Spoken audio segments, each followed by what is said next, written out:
Click. Yan, mag-grupo siguro yan sila. Magkakasama siguro yan. Grabe dito. Ganda. Uy, grabe ang tulin. So maganda pa. Dito yung mga namimitik. Ayan, dito yan lagi. Pag dumaan kayo dito, sigurado, sureable yan. Pitikan kayo. Harley Davidson. Ganda pakinggan sa tenga no? Grabe, ganda. Sobrang thank you talaga, Lord. Grabe ang ganda ng dito talaga. Parang first time ako.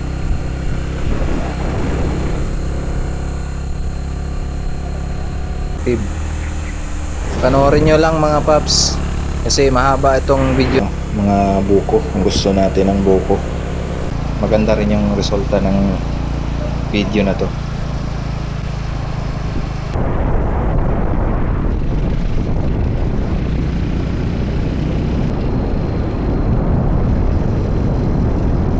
So maganda pa rin talaga yung lugar nila dito. Ilang beses na kaming pabalik-balik dito. Ngayon lang kami makakuha ng video. Kahit na patay yung damo sa gilid, halatang ganda pa rin talaga daanan dito. Maganda siguro to pag may drone shot dito banda. Ang ganda, napaka scenic ang datingan. Ang first time kong pumunta dito, talagang mangha ako dito kahit hanggang ngayon naman talagang na-miss ako sa lugar na to pag nakadaan ako dito.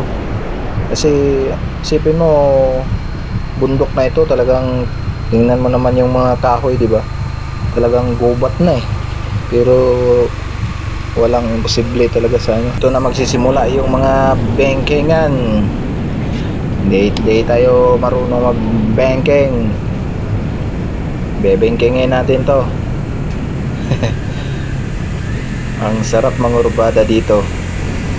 Chillax lang yung kurbada. 50-60 lang, ayos na yan. Hindi naman kailangan nating ilabas yung tuhod. Siguro pag kinakailangan, ilabas natin yung tuhod natin. Ang sarap pakinggan, Minarex. Yun, engine brake talaga tayo dito. So rides naman yung pupuntahan natin, hindi naman karira Maganda na yung makarating tayo ng safe sa ating pagsiswimingan at ma-enjoy makita yung lugar katulad nito. Kasi pag inabot na naman ng tag-ulan, wala na, di mo na makikita yung mga patayang damo sa gilid kasi matutubuan na uli yan, magkakakulay green na yan. Nilang mga nakatambay dito. Ang ganda kasi talaga ng view din dito parte. Big bike, yung IDB, PCX. Wow, wow, wow, wow, wow, wow. Tinaanan lang tayo ng mga big bike. Sarap. Sarap naman sa tenga yung mga dumadaan. Big bike na yan. So dito na kami sa baba mga paps. May nag-aalok na dito ng nagbabangka beach. So hindi dito yung destination namin. Sa kalayo pa kami. Pagka layo-layo. Enjoy lang. So yung mga kasama pala ni Mrs. sa trabaho, nakasakay sila ng L300. So kami lang yung nagmomotor. Chance na natin to makasama. Yun parang baguhan lang dito. Ang ganda talaga ng Batangas. Napakagandang rides dito mga paps. Sobrang sulit. So kung may sakto kayong budget na pag norte kayo, Ilocos, yan, ganyan. Sipag ng OBR ko, nahawak lang. hawak ng camera.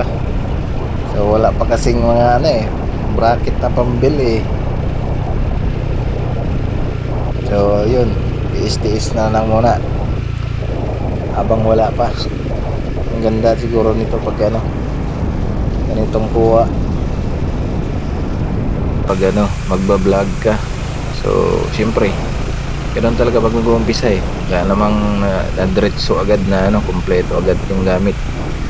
So unti-unti lang hanggat sa magkaroon tayo. Ayun, unting lang, sipag, tiyaga. Kasi doon naman ang punta niyan maliban na lang kung pinanganak na tayo na yung marangya na. So dahil wala pa man, so tiyaga na lang muna tayo sa kung anong meron tayo.